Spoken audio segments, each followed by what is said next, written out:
Hello, good evening. आप सभी का स्वागत है हमारे एक नए वीडियो में। मैं आज आप सभी को डिजास्टर मैनेजमेंट आपदा प्रबंधन जो हमारा सब्जेक्ट है उसका चैप्टर नंबर 12 पारंपरिक मूल ज्ञान की प्रासंगिकता। तो हम इस चैप्टर में जो मोस्ट इम्पोर्टेंट क्वेश्चन है वो कौन कौन से हैं तो देखिए।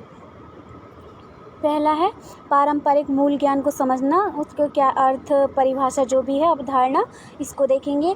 दूसरा देखेंगे पारंपरिक मूल ज्ञान और आपदा जो जोखिम न्यूनीकरण होता है वो किस तरीके से करते हैं, ये देखेंगे। तीसरा देखेंगे आपदा आने से जो मतलब पारंपरिक जो मूल ज्ञान है तो उसमें उससे पहले ही मतलब पहले ही चेतावनी कैसे दी जा मतलब कैसे अनुभव कर सकते हैं वो देखेंगे।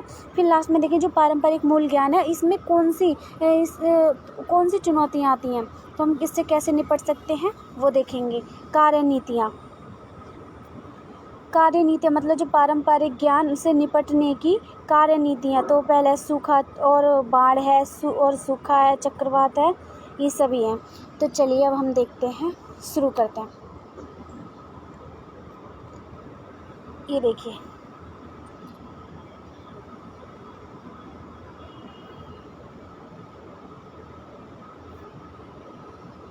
रुको।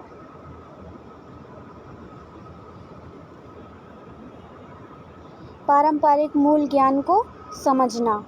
तो जो पारंपरिक मूल ज्ञान है अब हम इसको देखेंगे। चलिए, पारंपरिक मूल ज्ञान को अपने आप में पारंपरिक व स्थानीय ज्ञान है जो एक विशेष भौगोलिक क्षेत्र में पुरुषों एवं महिलाओं की विशिष्ट स्थितियों के अंतर्गत देश से विकसित होता है।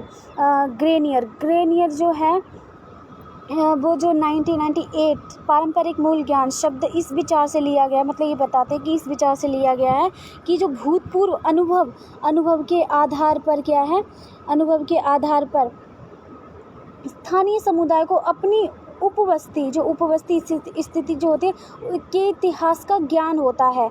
मतलब जैसे मान लो कोई भी जो कोई स्थान है, ठीक है, तो वहाँ पर अगर कोई बाढ़ आ जाए, आपदा आ जाए, कुछ भी आ जाए तो हम इससे वहाँ से चले जाएंगे, लेकिन फिर भी हमें क्या है उसकी जब हम दोबारा वहाँ पे आएंगे या फिर हम कहीं और रहेंगे फिर भी हम उस जगह की क्या है यादगार हमारे मन में क्या है बनी रहेगी। हमें वो याद रहेगा कि किस तरीके से यहाँ पे कैसी मतलब क्या क्या परंपराएं थी, क्या को लोग थे, कहाँ रहते थे, क्या मतलब जो है जो उत्सव होते उनको आयोजित करते थे, कौन से भगवान थे, किन की पूजा करते थे, कौन से वृक्ष हैं, ये सभी चीज़ें क्या है।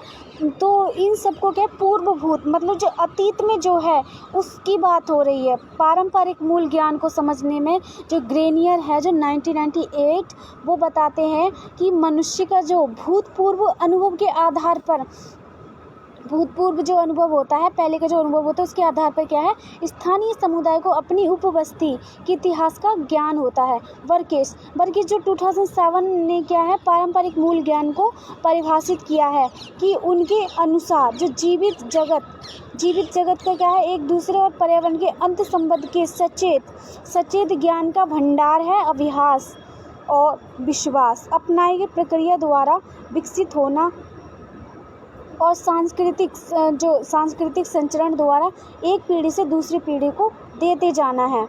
मतलब ये बता रहे हैं इसमें जो वर्केस बताते हैं कि जो पारंपरिक मूल ज्ञान है इसको क्या है परिभाषित करते उन्होंने बताया है कि जो जीवित जगत है मतलब जो भी व्यक्ति इस धरती पर हैं वो क्या है एक दूसरे पर्यावरण से क्या अंत संबंध रखेंगे, उनसे संबंध रखेंगे।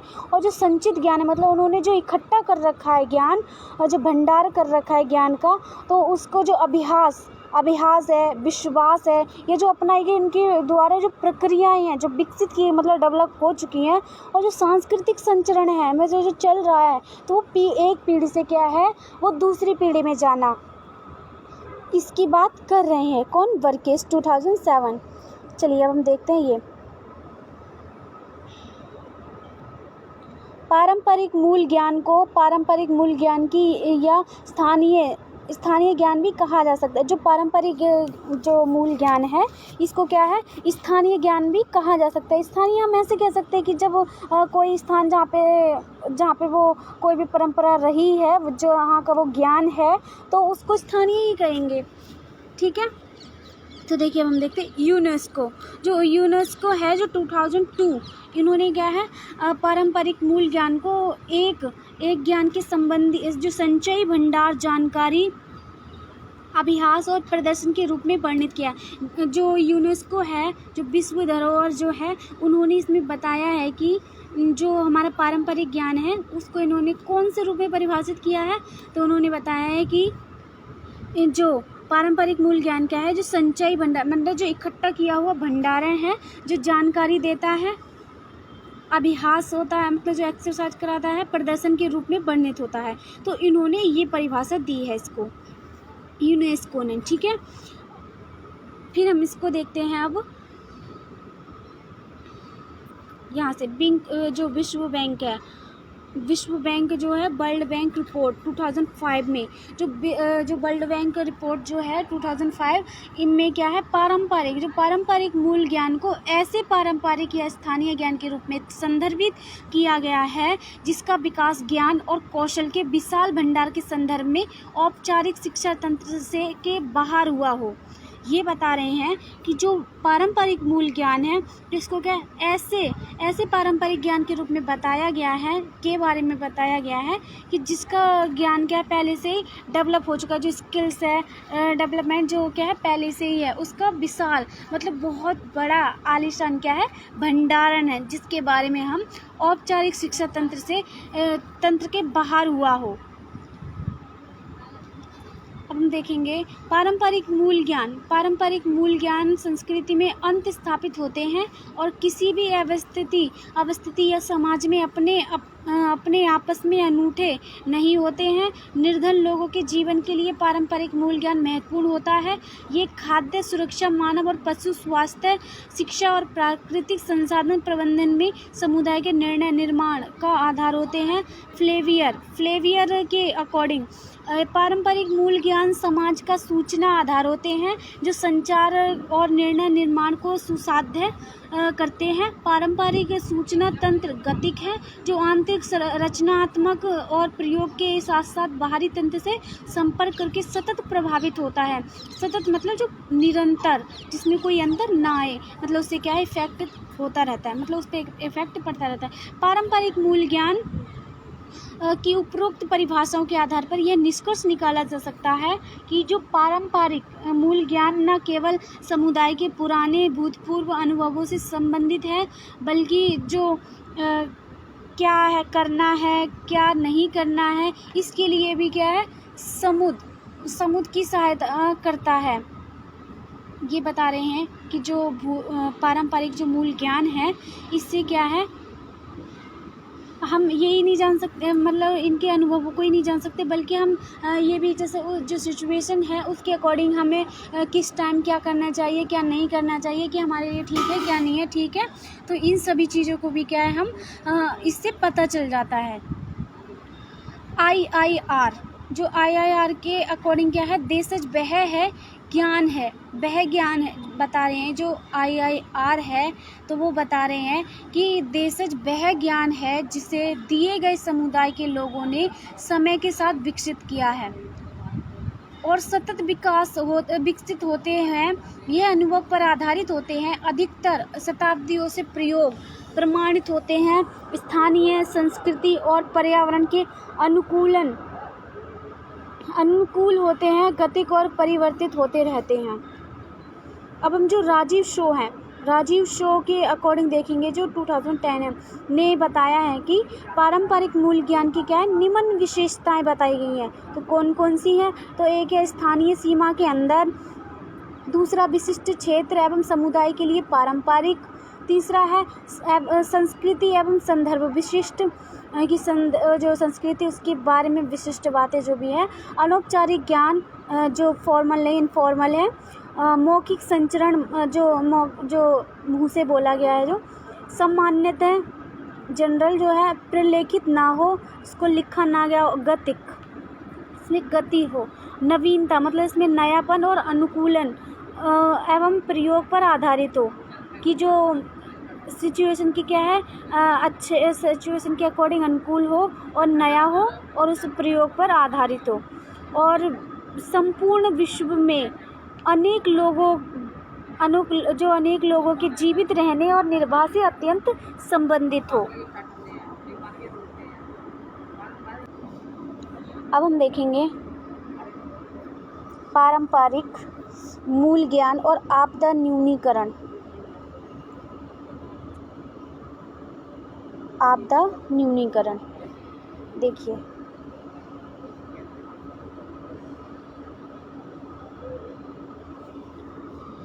जो यह भाग जो पारंपरिक मूल और आपदा जोखिम न्यूनीकरण है, हम इसमें देखते हैं कि जो पारंपरिक मूल ज्ञान आपदा जोखिम न्यूनीकरण को कम करने में सहायता करता है। यह हमेशा स्वाभाविक है कि स्थानीय लोग अपनी भूमि के पर्यावरण को बहुत अच्छी तरह से जानते हैं। मूल पारंपरिक समझदारी से उनके पास योग्यता होती है और प्राकृतिक आपदा जो उनकी भूमि पर प्रदर्शित होती हैं उनकी सूचना को एकत्रित और सुरक्षित रख सकें। इसलिए उनकी स्थिति को अच्छा बनाने के लिए उसे स्थानीय लोगों के ऊपर केंद्रित होना चाहिए। आपदा जोखिम न्यूनीकरण SFDRR 2015 से 30 के लिए ढांचा यह कहता है कि भूमंडलीय एवं प्रादेशिक स्तर पर आपदा जोखिम न्यूनीकरण को प्राप्त करने के लिए विचार विमर्श और अलग आंकड़ों के प्रसार पर निर्भर हो। इसमें जेंडर हो, आयु और विकलांगता सम्मिलित हो और इसके साथ ही साथ यह आसानी से उपलब्ध आधुनिकतम और बोधगम्य विज्ञान आधारित असंवेदनशील जोखिम सूचना पारंपरिक मूल ज्ञान के द्वारा पूरक हो। चलिए अब हम देखते हैं, इसमें ज़्यादा समझाने वाली बात नहीं है, आप इसको अच्छे से समझ गए होंगे कि यहाँ पे क्या बता रहे हैं। अब हम इसको जो ज़्यादा इम्पोर्टेंट है इसको देखते हैं।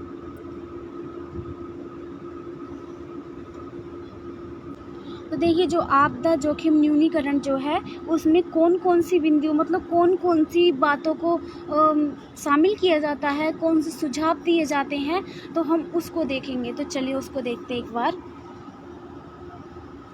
पहला है सरकारी आपदा जोखिम न्यूनीकरण योजना के विकास व लागू करने में पारंपरिक व्यक्तियों को निवेश और उनके सांस्कृतिक और पर्यावरणीय ज्ञान को क्या है सुनिश्चित करना है। कि बता रहे हैं कि जो आपदा जोखिम न्यूनीकरण योजना जो है वो क्या है, विकास में जो लागू करने में और पारंपरिक जो व्यक्तियों को क्या है निवेश और उनके जो सांस्कृतिक और पर्यावरणीय ज्ञान को सुनिश्चित करना है। दूसरा है पारंपरिक परिदृश्य को सरकारी आपदा योजना के साथ एकीकृत करना, जो यह विचार करे कि कैसे बढ़ते आपदा जोखिम में जलवायु परिवर्तन सहयोग कर रहा है। तीसरा है विचार करें कि कैसे संरचनात्मक विकास और पर्यावरण परिवर्तन पारंपरिक मूल ज्ञान व्यक्तियों की आपदा संवेदनशीलता को प्रभावित करता है। चौथा है उनकी भाषा, उनकी जो भाषा होती है, जो संस्कृति महत्व होता है उसको सुरक्षित करने की दृष्टि से क्या है पूर्व मतलब पहले से ही चेतावनी देने की अभिकल्पना और लागू करने में पारंपरिक व्यक्तियों को सहयोग लेना, और जो समस्त समुदाय की भागीदारी के साथ उनके अपने समुदाय स्तर पर तैयारी और जोखिम न्यूनीकरण योजना और रणनीतियों के साथ जिसमें जीवन सुरक्षित हो, जीवन निर्वाह और संकटपूर्ण संरचना के लिए अभियोज्य संभाव्यता योजना हो, वह विकास के लिए पारंपरिक समूहों को बढ़ावा देना है। जो है पेन अमेरिकन हेल्थ ऑर्गेनाइजेशन जो है, इसमें जो 2015 में बना था, इसमें जो आपदा जोखिम न्यूनीकरण है उसमें कौन कौन सी मतलब जो योजना थी उसमें कौन कौन से सुझाव शामिल थे, हमने इनको देख लिया है। अब हम इसके बाद में देखेंगे जो पारंपरिक मूल ज्ञान होता है वो कितने प्रकार का होता है। तो वो केवल 3 प्रकार का होता है। एक होता है तकनीकी प्रौद्योगिकी ज्ञान, दूसरा होता है आर्थिक ज्ञान और तीसरा होता है पर्यावरणीय ज्ञान। तो इन तीनों को हम एक बार देखते हैं। चलिए, पारंपरिक मूल ज्ञान व्यक्ति आपदा जोखिम न्यूनीकरण तकनीकी प्रौद्योगिकी ज्ञान को हम देखते हैं। पारंपरिक मूल व्यक्ति आपदा जोखिम न्यूनीकरण से संबंधित कुछ तथ्यों के लिए कई वर्षों से अर्जित तकनीकी ज्ञान का प्रयोग करते हैं। फॉर एग्जांपल, समुदाय का पारंपरिक मूल अभ्यास बाढ़ जलमग्न क्षेत्रों, तटीय क्षेत्रों और पर्वतीय प्रदेशों में घर व जो संरचना निर्माण के संदर्भ में अभी भी विद्यमान है। फॉर एग्जांपल, जो 1991 में उत्तरकाशी भूकंप के दौरान यद्यपि नुकसान दृष्टिगोचर, आपदा के उपरांत भी पारंपरिक मूल ज्ञान वाले घरों में क्या है, अधिकतर सुरक्षित रहे। इसी प्रकार एक मिनट, इसमें ये बता रहे हैं कि जो टेक्नोलॉजी है, जो तकनीकी है, उसमें बता रहे हैं कि जो तकनीकी के अनुसार क्या है, जो ये देखिए यहाँ पे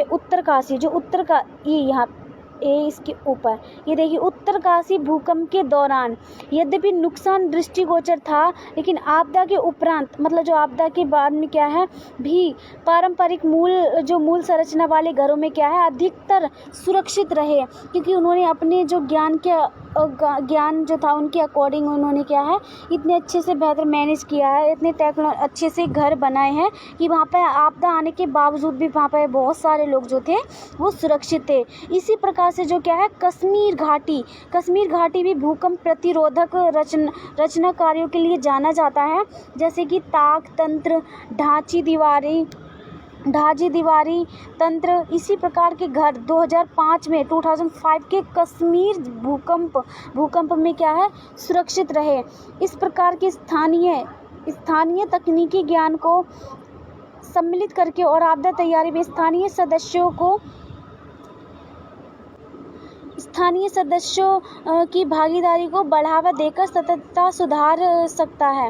मतलब जो सततता है उसको क्या है, सुधारा। तो इसमें यही बताया है कि जो स्थानीय लोग हैं, इनकी भागीदारी से क्या है, इनके सपोर्ट से क्या है, हम जो भागीदारी को बढ़ावा देकर जो सततता है उसमें सुधारा जा सकता है। अब हम देखेंगे आर्थिक ज्ञान क्या है? पारंपरिक मूल ज्ञान एक अन्य प्रकार आर्थिक ज्ञान है जिसे समुदाय के द्वारा संकट के समय प्रयोग किया जाता है। अल्पकालिक मतलब छोटे समय के लिए, कुछ समय के लिए आधार पर समस्याओं का सामना करने के लिए व्यक्ति आर्थिक विचारों को लेकर आते हैं।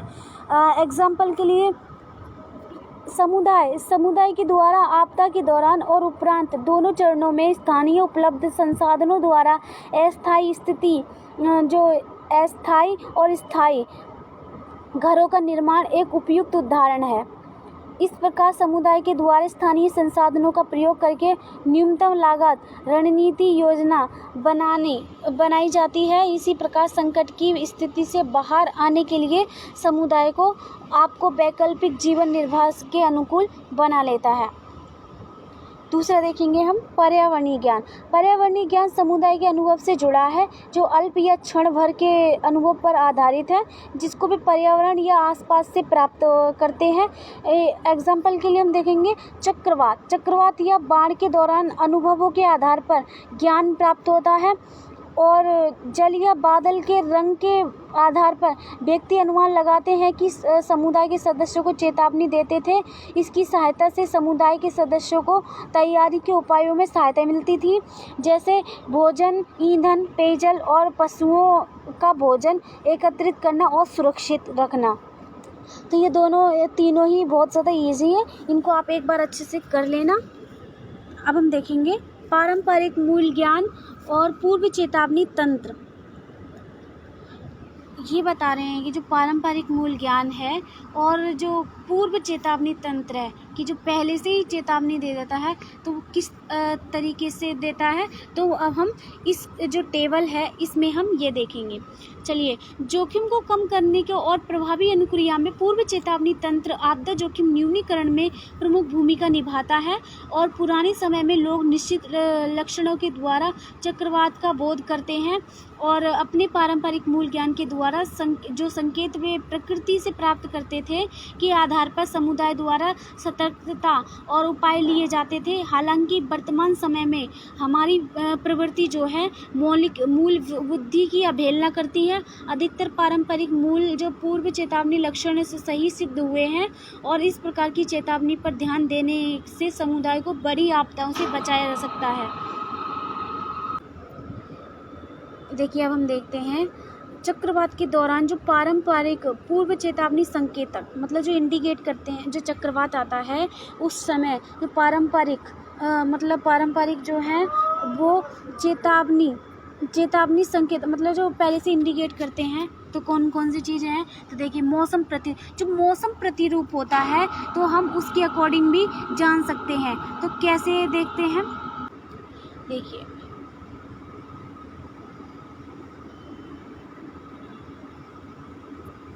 मौसम प्रतिरूप जो है वो हमें कैसे बताता है, मतलब हमें कैसे चेतावनी देता है।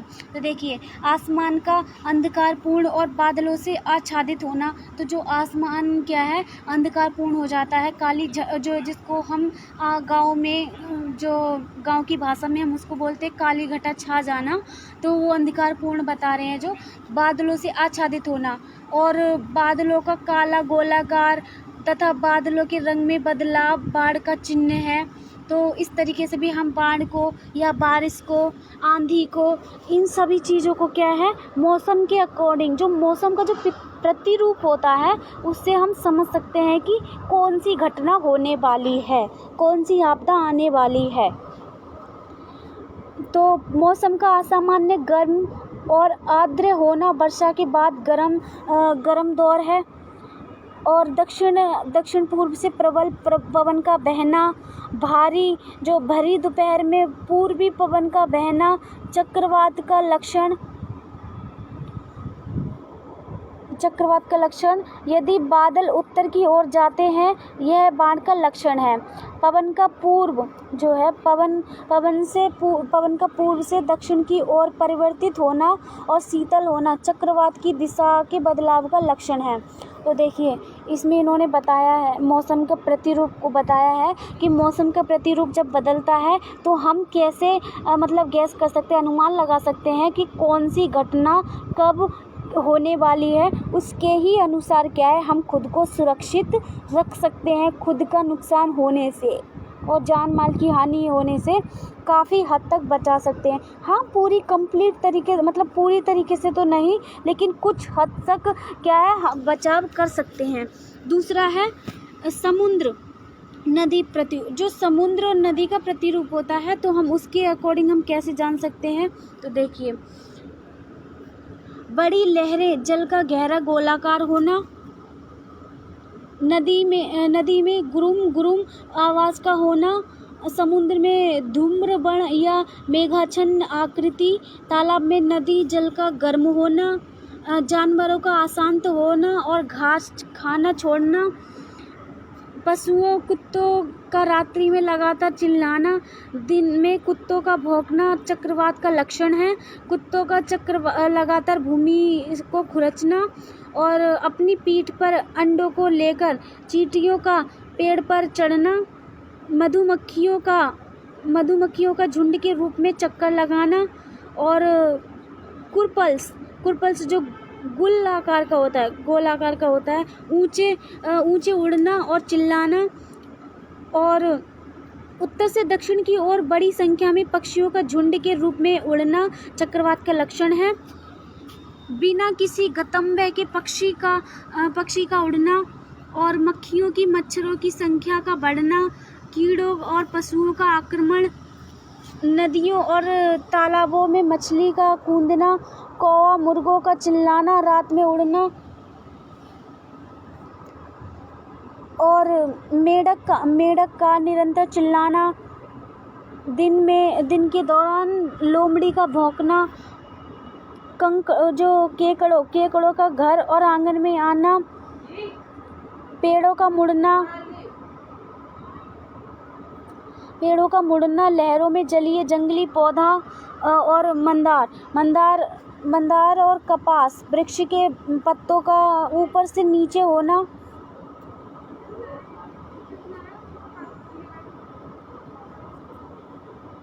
मैं चुप ना हो सकती हैं, हो सकता।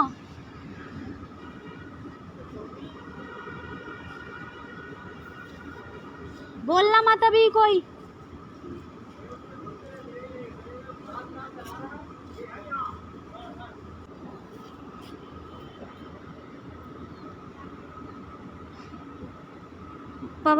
पवन में कीचड़दार दुर्गंध और मछुआरों द्वारा विशिष्ट प्रकार की मछलियों को पकड़ना चक्रवात का लक्षण है।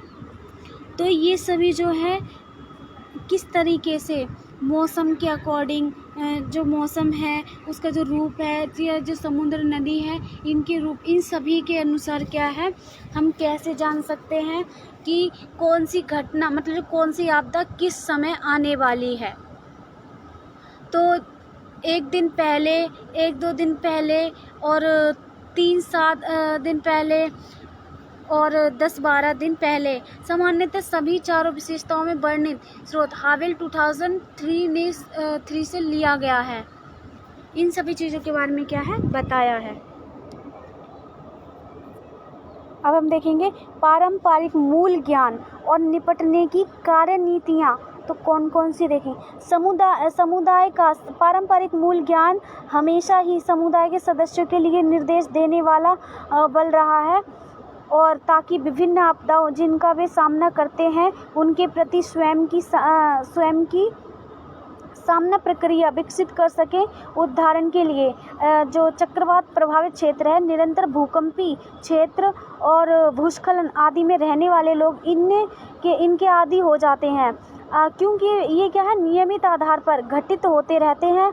और अच्छा, ये देखिए बता रहे हैं कि जहाँ पे चक्रवात आते हैं, भूस्खलन आते हैं या अन्य आपदाएं आते हैं, तो वहाँ की जो स्थानीय जनता जो है वो क्या है, इन सभी घटनाओं के अधीन हो जाती है। क्यों? क्योंकि वहाँ पर ये निरंतर जो आपदाएं हैं वो आती रहती हैं, और इसलिए उनको क्या है, इनके मतलब सहन में आ जाती है, वो इसको क्या है, सहन कर लेते हैं और उसके आदी हो जाते हैं।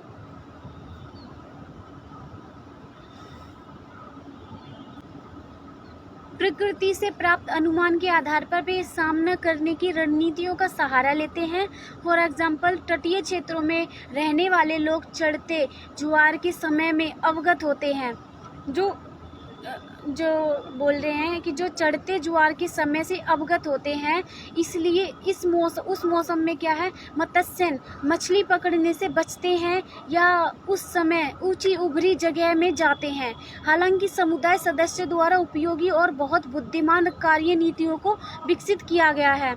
समुदाय के जो मूल ज्ञान है, जो बुद्धिमानी है, उनका सामना करने के लिए जो कार्यनीतियां हैं, इनको विकसित किया गया है। समुदाय के पारंपरिक मूल ज्ञान, बुद्धिमानी और सामना करने की जो रणनीतियां हैं का बहुत ही कठिनाई से क्या है, कोई प्रलेखन अर्थात लिखित प्रमाण नहीं है कि इनको इस तरीके से किया जा सकता है। इसका कोई लिखित जो प्रमाण, प्रूफ कोई नहीं है। यह वैज्ञानिक तथ्यों के साथ पूरक और अनुसरण करने के लिए बड़े समुदाय को देते जाते हैं। पारंपरिक मूल ज्ञान, समुदाय के पारंपरिक मूल ज्ञान और निपटने की कार्यनीति के इस प्रकार के प्रलेखन से लोगों को लाभ मिल सकता है। तो किस तरीके से मिल सकता है? क्योंकि इसकी सहायता से जब आपदा आए तो जीवन और संपत्ति का नुकसान कम करने में मदद मिल सकती है। हाँ, पूरी तरीके से तो नहीं किया जा सकता, लेकिन कुछ हद तक जो है इसकी मतलब जो है नुकसान होने से बचाया जा सकता है। तो वो किस तरीके से कर सकते हैं, तो देखिए रणनीतियाँ जो हैं, व्यक्ति जब सुरक्षित स्थानों की ओर जाते हैं तो समस्त उपलब्ध बीज जो चावल और धान को ढक देते हैं और जो भूमि के नीचे क्या है, छिप जाते हैं।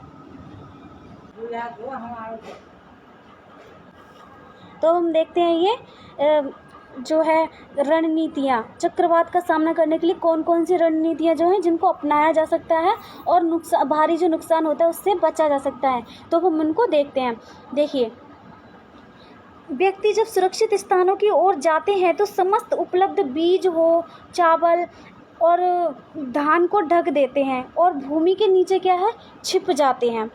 दूसरा है कुछ परिवार अपने समस्त महत्वपूर्ण कागज, प्रलेख और अन्य जो कीमती चीज़ों को क्या है ढक देते हैं और अपने घरों को छोड़ने से पहले उनको भूमि के नीचे छिपा देते हैं। छिपा देते हैं और घरों का निर्माण ऊंचे खंडों के ऊपर किया जाता है जिससे पानी घर के अंदर ना आए। यदि बादल उत्तर की ओर बहते हैं तो यह एक संकेत है कि 3 या 4 दिनों में बाढ़ आएगी। कुछ जो व्यक्ति होते हैं बादलों के रंग और उनके निर्माण को देखकर बाढ़ के बारे में भविष्यवाणी कर सकते हैं। व्यक्ति घरों के आसपास केले के वृक्ष उगाते हैं। चक्रवात और बाढ़ के समय केले के पत्तों को और चारे के रूप में प्रयोग किया जाता है। व्यक्ति हैं अपने आसपास के गांवों को चिन्हित करते हैं और बाढ़ के दौरान इन गांवों में अस्थायी प्रवास व आश्रय के लिए पहुंचने से पहले ही उनको सूचित कर देते हैं। आपदा के तुरंत बाद उपयोग करने के लिए जो व्यक्ति खाद्य पदार्थ, शुष्क खाद्य और नारियल, कच्छू और जो आदि की संचय करके मतलब इकट्ठा करके रख लेते हैं। चेतावनी को फैलाने के लिए ढोल बजाए जाते हैं।